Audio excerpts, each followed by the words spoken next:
ചെറുഭാഗമായ ഇന്ത്യയിലെ കൃഷിവൻകരയിലെ രാജ്യമായ ഇന്ത്യയിലെ ഒരു സ്റ്റേറ്റായ കേരളത്തിലെ അനേക ജില്ലകളിൽ ഒന്നാണ് ജില്ലയിലെ ചൂരക്കാട് എന്ന് പറയുന്ന ഈ തൃപ്പൂണിത്തുറയ്ക്കും പുതിയകാവിലും ഇടയിലുള്ള ഈ ദേശത്തോട് ദൈവത്തിന്റെ അരുളപ്പാട് അറിയിച്ച് കടന്നു പോകുന്ന ഒരു ടീമിനെയാണ് നിങ്ങൾ ഇപ്പോൾ ഈ ചൂരക്കാട് ദേശത്ത് കാണുന്നത്.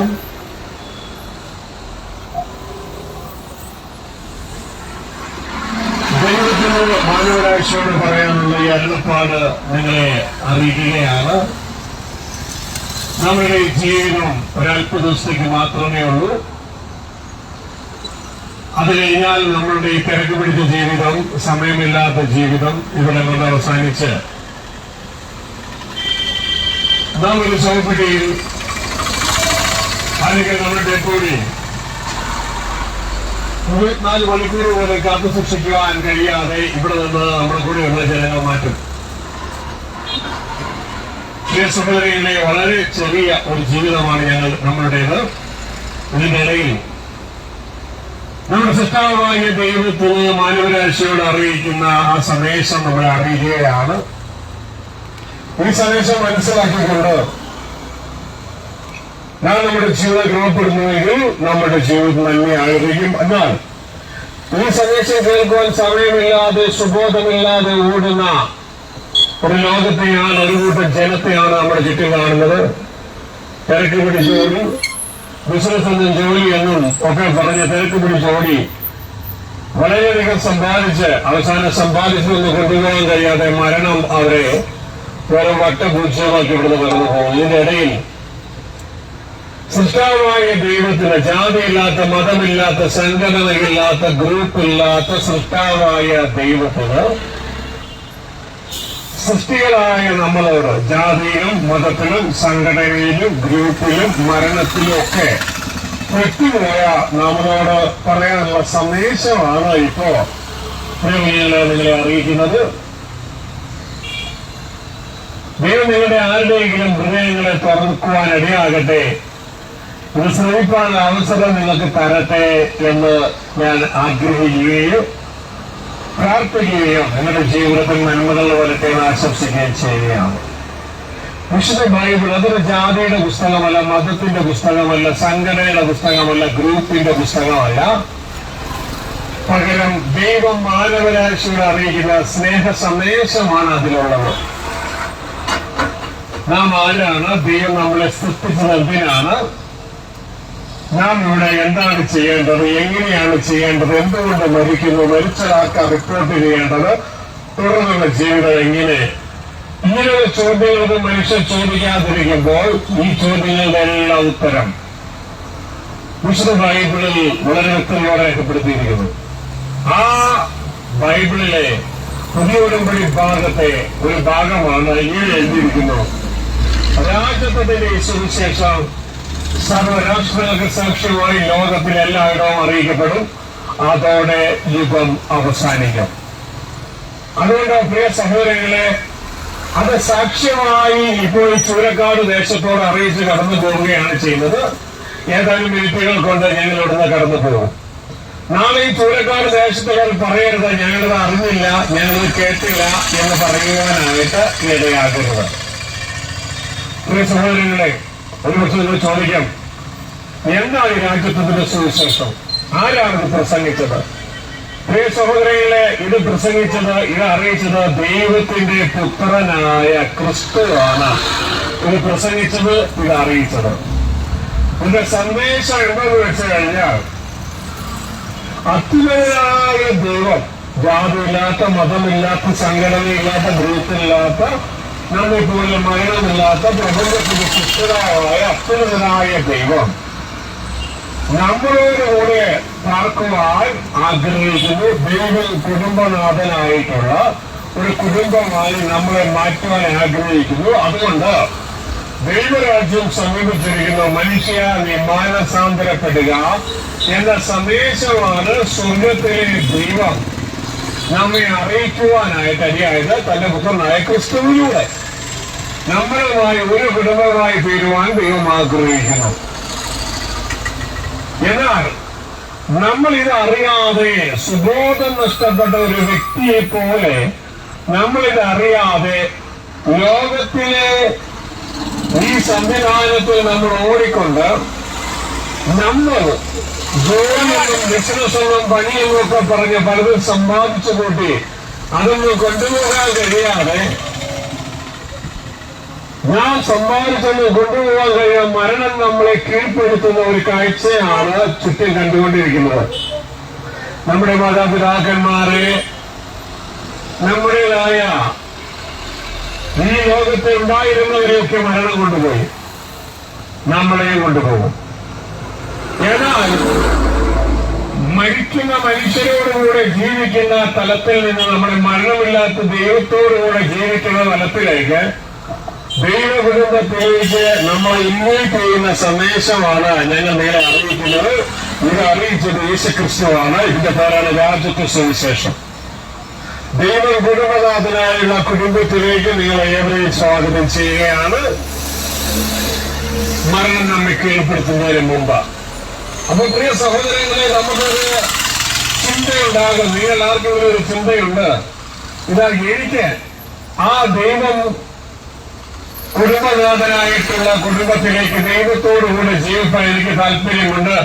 മരണമുള്ള മനുഷ്യരോടുകൂടി ജീവിച്ച് മരിച്ച് അവസാനിക്കുന്നതിനേക്കാൾ നല്ലത് മരണമില്ലാത്ത ദൈവത്തോടുകൂടെ ദൈവത്തിന്റെ മകനായി ജീവിക്കുക എന്നുള്ളതാണ് ഞാൻ ആഗ്രഹിക്കുന്നത്. അങ്ങനെ ആഗ്രഹിക്കണമെങ്കിൽ വിശുദ്ധ ബൈബിളിൽ ലൂക്കോസിന്റെ സുവിശേഷം 45-ാം അധ്യായത്തിൽ ധൂർത്തപുത്രനെ കുറിച്ചൊരു കഥയുണ്ട്. ആ ധൂർത്തപുത്രൻ ആ വ്യക്തിക്ക് ഇങ്ങനെ ഒരു ആഗ്രഹം ഉണ്ടായി. അവിടെ എങ്ങനെയാണ് പറയുന്നത്, ഞാൻ അപ്പോഴവന് സുബോധം വന്നിട്ട് അവൻ ഇങ്ങനെ ഹൃദയത്തിൽ പറഞ്ഞു, ഞാൻ എന്റെ അപ്പന്റെ വീട്ടിലേക്ക് മടങ്ങിപ്പോകും. എന്റെ അപ്പന്റെ വീട്ടിൽ എത്രയോ കൂലിക്കാർ ഭക്ഷിച്ച് തൃപ്തരായിരിക്കുന്നു, ഞാനോ ഇവിടെ വിശപ്പ് കൊണ്ട് നശിച്ചു പോകുന്നു. പ്രിയമകനെ, അതിന്റെ അർത്ഥം ഇവിടെ പറയുന്നത് വിശപ്പടക്കാൻ വേണ്ടി ജീവിക്കുന്ന ഒരു സമ്പ്രദായം ആണ് മനുഷ്യരിവിടെ ഉള്ളത്. എന്നാൽ വിശപ്പടക്കിയാലും അടക്കിയില്ലേലും വിശപ്പടക്കി മരിച്ചു പോകുന്ന നശിച്ചു പോകുന്ന ഒരു മനുഷ്യന് അവന് സുബോധം വന്നാൽ അവൻ ആദ്യം ചിന്തിക്കുന്നത് ഞാൻ എന്റെ അപ്പന്റെ വീട്ടിലേക്ക് മടങ്ങിപ്പോകുമെന്നാണ്. അതുകൊണ്ട് ഈ ചൂരക്കാർ ദേശത്ത് ആർക്കെങ്കിലും സുബോധം വന്നിട്ട് അവരുടെ ഹൃദയത്തിൽ ഇങ്ങനെ ഒരു ചിന്തയുണ്ട്, ഞാൻ എന്റെ അപ്പന്റെ വീട്ടിലേക്ക് മടങ്ങിപ്പോകുമെന്നൊരു ചിന്തയുണ്ടെങ്കിൽ അവർക്ക് വേണ്ടി മടങ്ങിപ്പോകാനുള്ള ക്രമീകരണങ്ങൾ എങ്ങനെ ചെയ്യണമെന്ന് പറഞ്ഞു തരികയാണ് തുടർന്നുള്ള സന്ദേശത്തിലൂടെ.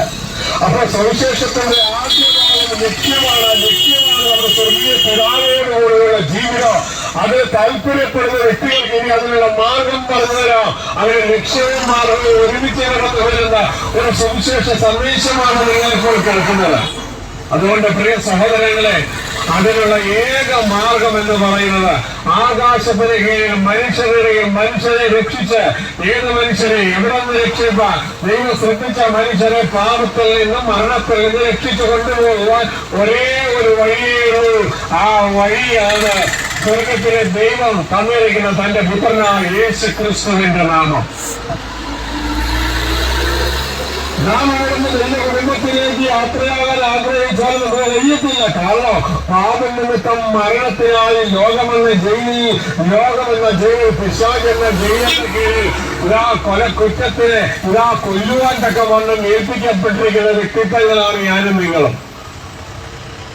ആ മരണത്തിൽ നമ്മൾ രക്ഷിക്കുവാൻ തക്കവണ്ണം ഒരേ ഒരു വഴിയേ ഉള്ളൂ. ആകാശയിൽ മനുഷ്യരുടെ ഇടയിൽ മനുഷ്യരക്ഷയ്ക്കായി നൽകപ്പെട്ട ഒരേ ഒരു നാമമേ ഉള്ളൂ. ആ നാമത്തെ കുറിച്ച് ദൈവത്തിന്റെ വചനം പറയുകയാണ്. ആ നാമം മറ്റൊരു നാമമല്ല, ദൈവത്തിന്റെ പുത്രനായ യേശുക്രിസ്തുവിന്റെ നാമമാണ്. അപ്പൊ ചിന്തിച്ചാട്ടെ, നമ്മുടെ ജീവിത ലക്ഷ്യം ദൈവത്തോടുകൂടെ സ്വർഗീയ പിതാവിനോടുകൂടെ ഒരു കുടുംബമായി ക്രിസ്തുവിൽ ജീവിക്കണേ എന്നുള്ളതാണ്.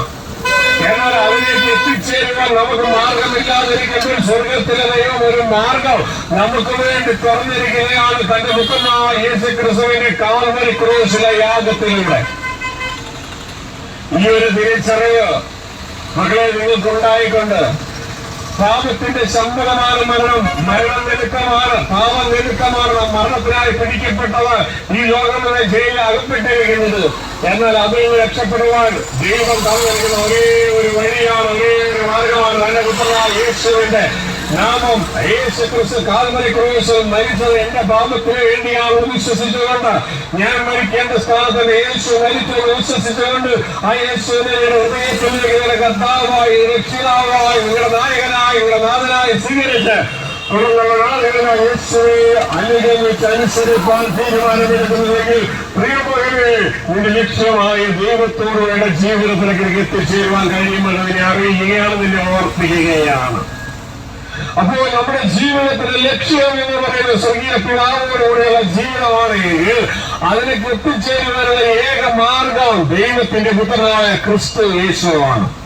യേശു ക്രിസ്തു വചനം എന്ന പേരുള്ള യേശു വചനം മാംസമായി ഭൂമിയിലേക്ക് കടന്നു വന്നുകൊണ്ട് ഏകദേശം 3.5 വർഷക്കാലം സ്വർഗീയ പിതാവിന് മാനവരാശയോട് പറയാനുള്ള സന്ദേശം അറിയിച്ചു. ദൈവരാജ്യം സമീപിച്ചിരിക്കുന്നു, മനുഷ്യ മാനസാന്തരപ്പെടുക. അതിനർത്ഥം ദൈവം നിന്നോടുകൂടെ പാർക്കുവാൻ ആഗ്രഹിക്കുന്നു, അതിന്റെ കാലം സമീപിച്ചിരിക്കുന്നു. അതുകൊണ്ട് മനുഷ്യ നീ അന്തരപ്പെട്ട മനസ്സിന് അന്തരം വരുത്തി ദൈവം വിശുദ്ധനായിരിക്കുന്നത് പോലെ നീയും വിശുദ്ധനാകുക, ദൈവത്തിലേക്ക് മാനസാന്തരപ്പെടുക എന്ന് 3.5 വർഷം അറിയിച്ചതിന് ശേഷം ഈ മാനവകുലത്തിന് ദൈവത്തോടുകൂടെ ജീവിക്കാൻ തക്കവല്ല ജീവനുള്ള പുതിയ വഴിയെ കാൽവരി ക്രൂശിൽ തന്നെ മരണത്തിലൂടെ തുറന്നുകൊണ്ട് മാനവരാശിയോട് പറഞ്ഞ സന്ദേശം ഫോളോ മീ എന്ന് അനുഗമിക്കുക. ഇങ്ങോട്ട് എന്റെ പിതാവിന്റെ അടുക്കലേക്ക് വഴി സത്യം ജീവൻ ഞാനാകുന്നു, ഇവിടെ അല്ലാതെ ആരും പിതാവിന്റെ അടുക്കൽ എത്തുന്നില്ല എന്നൊരു മനുഷ്യന്റെ ജീവിത ലക്ഷ്യത്തിലേക്ക് ദൈവപുത്രനായ ക്രിസ്തു നമ്മളെ ക്ഷണിച്ചു. അതുകൊണ്ട് ഈ ശബ്ദ കാഴ്ചയിൽ എന്നെ കേൾക്കുന്ന ഏവരോടും ഓർപ്പിക്കുകയാണ്, മകനെ, മരണം നിന്നെ കീഴടക്കുന്നതിന് മുമ്പ്, മരണത്തെ കീഴടക്കുവാൻ കഴിവുള്ള ഒരു സംവിധാനം ഈ ഭൂമിയിലില്ല. എന്നാൽ സ്വർഗത്തിലെ ദൈവം മരണത്തെ കീഴടക്കുവാൻ കഴിയുന്ന ഒരു സംവിധാനം നമുക്ക് വേണ്ടി ഒരുക്കിയിരിക്കുന്നതാണ് തന്റെ പുത്രനായ ക്രിസ്തു. ആ ക്രിസ്തു മരിച്ചത് എന്റെ പാപത്തിന് വേണ്ടിയാണ് വിശ്വസിച്ചുകൊണ്ട് ആ ക്രിസ്തുവിനെ നമ്മുടെ ജീവിതത്തിൽ നമ്മുടെ കർത്താവ് രക്ഷിതാവുമായി ഏറ്റുപറഞ്ഞ് യേശുവെ അനുഗമിച്ചനുസരിക്കാൻ നിങ്ങളെ ഏവരെയും ഓർപ്പിക്കുകയാണ്. ഞാൻ അടുത്ത ദേശത്തേക്ക് കടന്നു പോവുകയാണ്. അതിനു മുമ്പ് ഈ പറഞ്ഞ പ്രകാരം എന്റെ പ്രിയങ്ങളെ നിങ്ങളുടെ ഹൃദയങ്ങളെ തുറക്കപ്പെടുവാൻ ദൈവം നിങ്ങളെ സഹായിക്കട്ടെ. ഞങ്ങൾ നിങ്ങൾക്ക് വേണ്ടി പ്രാർത്ഥിച്ച് കടന്നു പോവുകയാണ്. അതിനു മുമ്പായി ഞങ്ങളുടെ സമുദ്രങ്ങൾ നിങ്ങളുടെ അടുത്ത് 2 നോട്ടീസ് നൽകിയിട്ടുണ്ട്. ആ നോട്ടീസിൽ ഒന്ന് നമ്മളെ കുറിച്ചുള്ള ദൈവത്തിന്റെ പദ്ധതിയാണ്. ദൈവ കുടുംബത്തിലേക്ക് നമ്മളെ ഇൻവൈറ്റ് ചെയ്തു. അങ്ങനെ യേശു ക്രിസ്തുവിലൂടെ അദ്ദേഹം കുടുംബത്തിലേക്ക് എത്തിച്ചേരപ്പെടുന്നവരുമായി യേശു ക്രിസ്തു അടുത്ത ഭൂമിയുടെ ഗവൺമെന്റ് ഒരുക്കുന്ന ഒരു തലമാണ് അതിൽ എഴുതിയിരിക്കുന്നത്.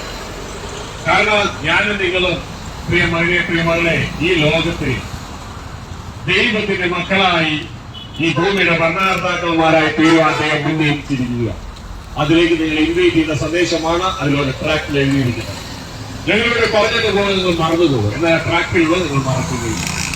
മറ്റൊരു നോട്ടീസാണ് എറണാകുളം പൂക്കാട്ട് പഠിക്കുന്നത് പഞ്ചായത്ത് റോഡ് എന്ന് പറയുന്ന സ്ഥലത്ത് കഴിഞ്ഞ 22 വർഷത്തിലധികമായി പ്രവർത്തിച്ചു വരുന്ന ഒരു ധ്യാന കേന്ദ്രം അവിടെയുണ്ട്.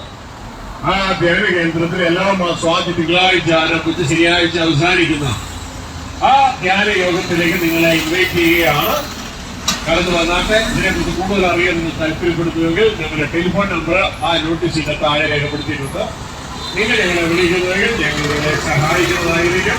അവിടെ കടന്നു വന്ന് ഒരാഴ്ച ദൈവത്തോടുകൂടെ സകലതും മറന്ന് ദൈവത്തോടുകൂടെ ദൈവത്തിന് തന്നെ കുറിച്ചുള്ള പദ്ധതി എന്ന പ്ലാൻ എന്ന് മനസ്സിലാക്കിക്കൊണ്ട് ആ ദൈവത്തെ ജീവിപ്പാൻ ദൈവം നമ്മളെ ഓരോരുത്തരെയും സഹായിക്കട്ടെ. അതിനായി നിങ്ങളേവരെ ക്ഷണിക്കുകയാണ്. ദൈവം നിങ്ങളേവരെ സഹായിക്കട്ടെ, കൂട്ടായിരിക്കട്ടെ എന്ന് ഓർപ്പിച്ചുകൊണ്ട് നിങ്ങൾക്ക് വേണ്ടി പ്രാർത്ഥിച്ചുകൊണ്ട് ഞങ്ങൾ കടന്നു പോവുകയാണ്. ഞങ്ങളുടെ സ്വർഗസ്ഥ പിതാവേ, ഈ ചൂരക്കാട് ദേശത്തിനായി സ്തോത്രം. മത്തായി 24:14 പ്രകാരം രാജ്യത്തിന്റെ സുവിശേഷം സകല സൃഷ്ടിയോടും സാക്ഷ്യമായി അറിയിക്കുമ്പോൾ ഈ ചൂരക്കാട് ദേശത്തെ ജനത്തോട് സൃഷ്ടികളോടും അറിയിപ്പാൻ അത് ഒരുക്കിയിരിക്കുന്ന അവസരത്തിനായി നന്ദി. ഈ ജനത്തിന് വേണ്ടി പ്രാർത്ഥിക്കുന്നു. ഇവരുടെ കുടുംബങ്ങൾക്ക് വേണ്ടി, ഇവരുടേതായ ഓഫീസുകൾക്ക് വേണ്ടി, ഇവരുടെ ബിസിനസ്സുകൾക്ക് വേണ്ടി, ജോലികൾക്ക് വേണ്ടിയിട്ട് പ്രാർത്ഥിക്കുന്നു. അങ്ങയുടെ നാമത്തിൽ ഈ ദേശത്തെ അനുഗ്രഹിക്കുകയാണ്. അങ്ങയുടെ സാന്നിധ്യത്തിൽ നിറഞ്ഞുകൊണ്ട് നിങ്ങൾക്ക് വേണ്ടി കാത്തിരിക്കുന്ന ദൈവത്തിന്റെ അടുക്കൽ കടന്നു വരുക. ഈ മക്കൾക്ക് എല്ലാവർക്കും ഒന്ന് സുബോധം കൊടുക്കണമേ എന്ന് ഈ മക്കൾക്ക് വേണ്ടി പ്രാർത്ഥിക്കുന്നു. അതിനായി ജനത്തെ, ഈ ദേശത്തെ അനുഗ്രഹിക്കുന്നു. എല്ലാവർക്കും നന്ദി, നമസ്കാരം.